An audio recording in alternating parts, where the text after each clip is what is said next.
Merhaba bağlama severler. Elimde 43'lük bir tane ceviz bağlamamız var.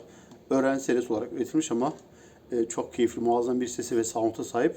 Bizim öğrenci bağlamalar birçok firmanın bağlamalarında çok daha kıymetli hatta.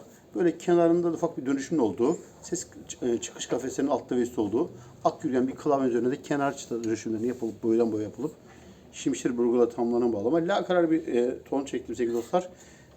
Ama siye kadar da uzanan güzel bir bağlama. Çok yumuşak çalımlı, keyifli bir bağlama. Alıcı dostlarımıza hayırlı olsun. Fiyat performans olarak da çok güzel bir bağlama sevgili dostlar.